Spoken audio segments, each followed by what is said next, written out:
The rose garden နီးစီချံ On the highest hill above the village lived an old woman named Cressida ရွာလေးရဲ့မြင့်မားတဲ့တောင်ကုန်းတစ်ခုပေါ်မှာ Cressida လို့ခေါ်တဲ့အဖွားကြီးတစ်ယောက်ရှိတယ် She had lived alone since birth သူဟာမွေးကလေးကတကူတည်းနေလာတာဖြစ်တယ် No husband, no children, no close friends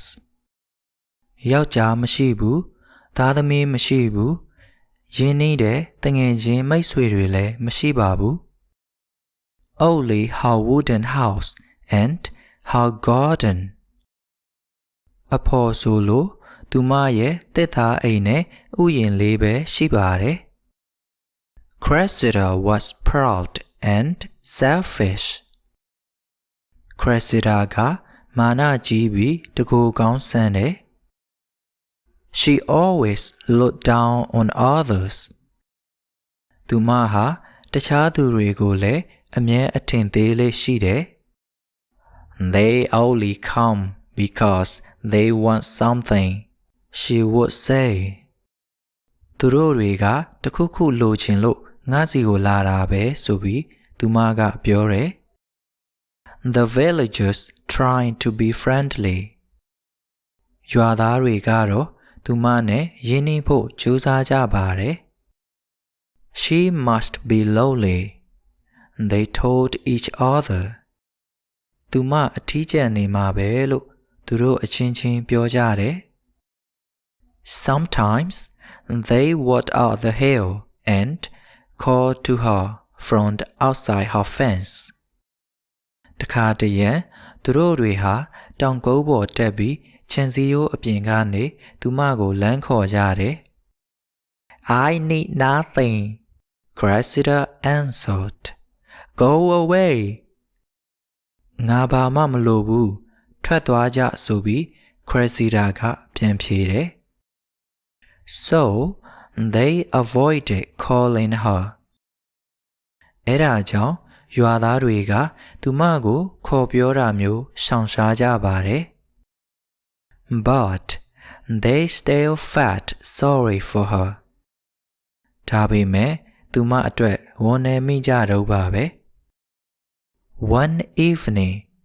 Cressida was watering her plants တညနေခင်းမှာ Cressida ဟာသူမရဲ့အပင်တွေကိုရေလောင်းနေခဲ့တယ် Tall trees and thick vines covered her yard မြင့်မားတဲ့သစ်ပင်တွေနဲ့ထူထပ်တဲ့နွယ်ပင်တွေကသူမရဲ့ခြံကိုဖုံးအုပ်ထားတယ် She looked down the hill and saw a rose garden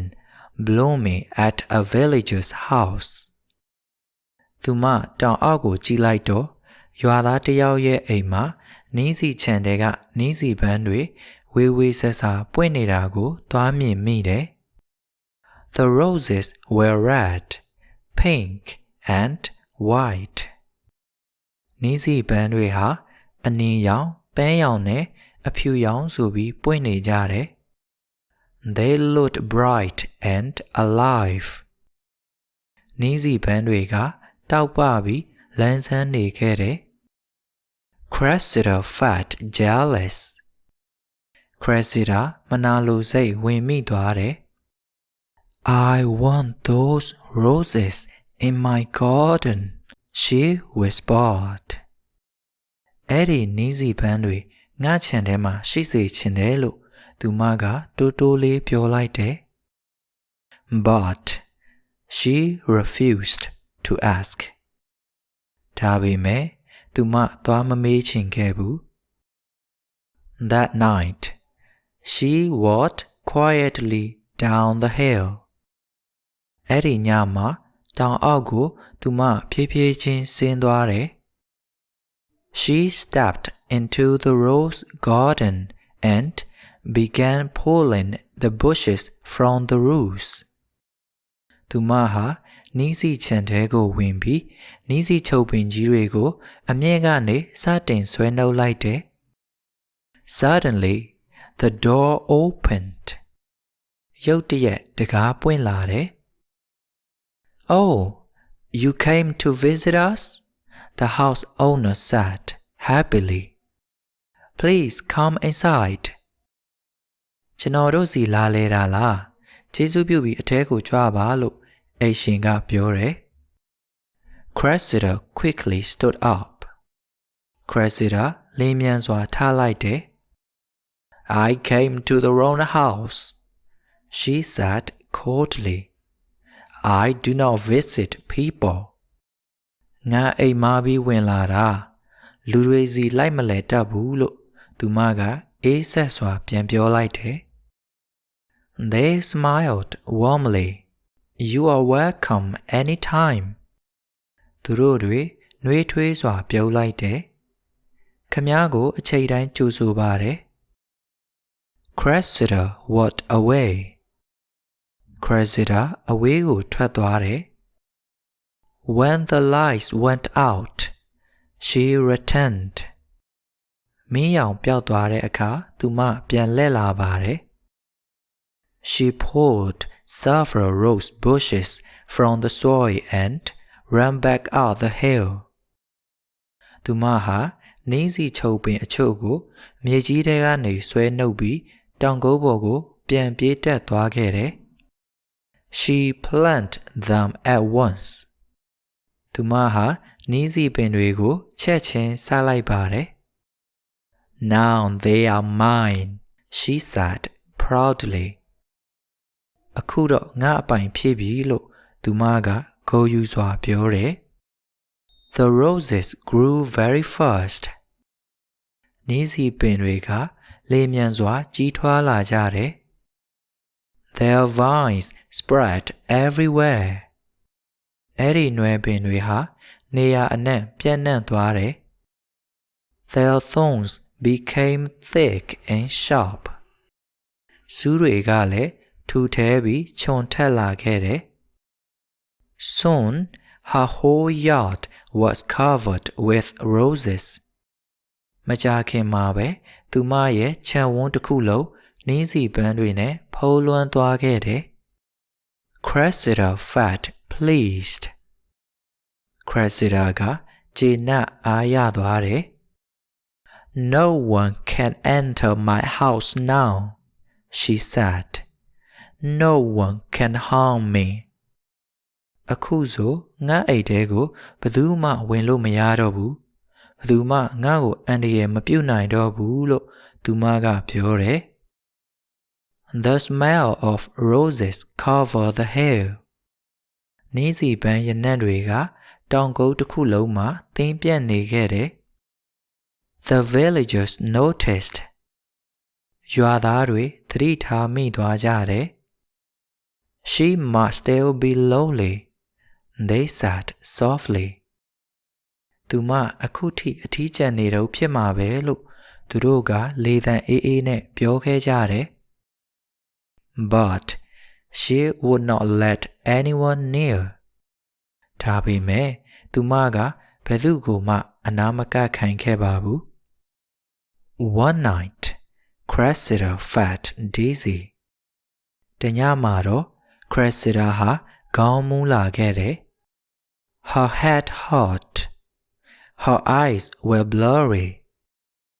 သူမခေါင်းကလည်းကိုက်နေပြီးမျက်စိတွေပါဝေဝါးလာခဲ့တယ်။ The strong scent of roses made her feel worse.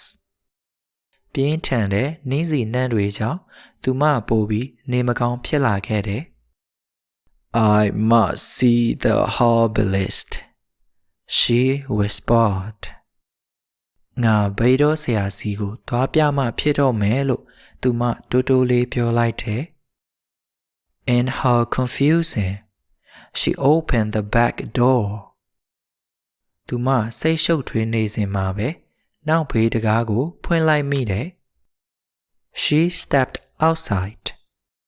သူမအပြင်ကိုထွက်လိုက်တယ်။ Her feet landed on sharp thorns. သူမရဲ့ခြေထောက်တွေဟာခြုံထက်တဲ့ဆူးတွေပေါ်ကိုနင်းမိသွားတယ်။ She cried out and fell into the thick roses. သူမအော်ငိုလိုက်ပြီးထူထပ်တဲ့နှင်းစီချုပ်တဲကိုလဲကျသွားခဲ့တယ်။ Thorns scratch her skin. ဆူးတွေကသူမရဲ့အရေပြားကိုချိတ်မိတ်ကုန်တယ်။ Vines wrapped around her. နွယ်ပင်တွေကလည်းသူမကိုရစ်ပတ်သွားခဲ့ကြတယ်။ Help! She shouted. ကယ်ကြပါဦးလို့သူမအော်ဟစ်လိုက်တယ်။ But no one heard her. ဒါပေမဲ့ဘယ်သူမှသူမအော်တာကိုမကြားခဲ့ကြဘူး။ The smell grew stronger. Her head spun. အနံ့ကပိုပြင်းလာပြီးသူမခေါင်းတွေမူးနောက်လာတယ်။ Everything turned black. အရာအလုံးမောင်အတိကျသွားခဲ့တယ်။ A week later, the villagers met something strange. တပတ်အကြာမှာတော့ရွာသားတွေဟာထူးဆန်းတဲ့အနံ့တစ်ခုကိုရခဲ့ကြတယ်။ The scent of roses was too strong and unpleasant. နှင်းစီရနံ့ကအရန်ပြင်းလွန်းပြီးစိတ်မသက်မသာဖြစ်စရာကောင်းနေတယ်။ They climbed the hill and called her name. သူတို့တောင်ကုန်းပေါ်ကိုတက်ပြီးသူမနာမည်ကိုခေါ်ခဲ့ကြတယ်။ She did not come out. သူမအပြင်ကိုထွက်မလာခဲ့ဘူး။ They pushed through the roses and found her lying among the thorns. သူတို့နှင်းစီချုပ်တွေကိုတိုးဝှေ့ဖြတ်ကျော်ပြီးနောက်ဆူးတွေကြားမှာလဲလျောင်းနေတဲ့သူမကိုတွေ့ခဲ့ကြတယ်။ They felt sad. သူတို့ဝမ်းနည်းခဲ့ကြတယ်။ If she had let us in, one of them said quietly. သူမသာကျွန်တော်တို့ကိုအထဲပေးဝင်ခဲ့ရင်ကောင်းမှာပဲလို့ရွာသားတွေထဲက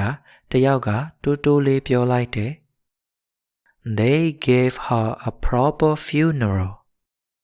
သူတို့ဟာသူမကိုစနစ်တကျသဂြိုလ်ပေးခဲ့ကြတယ်။ They left the garden as it was. ပြီးတော့ဥယျာဉ်ကိုလည်းမူလအတိုင်းပဲထားရစ်ခဲ့ကြတယ်။ From that day on, no one lived on the hill. အဲ့ဒီနေ့ကစပြီးတောင်ကုန်းပေါ်မှာဘယ်သူမှမနေထိုင်ကြတော့ပါဘူး။ Every year, when the roses bloom, the smell reminds the villagers of her life. နေ့စဉ်နှင်းစီတွေပွင့်လာတိုင်းပန်းရနံ့ဟာရွာသားတွေကိုသူမရဲ့ဘဝအကြောင်းသတိရစေပါတော့တယ်။ Pride can build fences. မာနကခြံစည်းရိုးတွေကိုတည်ဆောက်နိုင်တယ်။ But fences can also trap you inside. ဒါပေမဲ့အဲ့ဒီခြံစည်းရိုးတွေကပဲသင်ကိုပြန်ပြီးပိတ်လောင်ထားနိုင်တယ်။ Kindness protects more than thorns ever can. ကျင်နာမှုကဆူးတွေထက်ပိုပြီးအကာအကွယ်ပေးနိုင်ပါတယ်။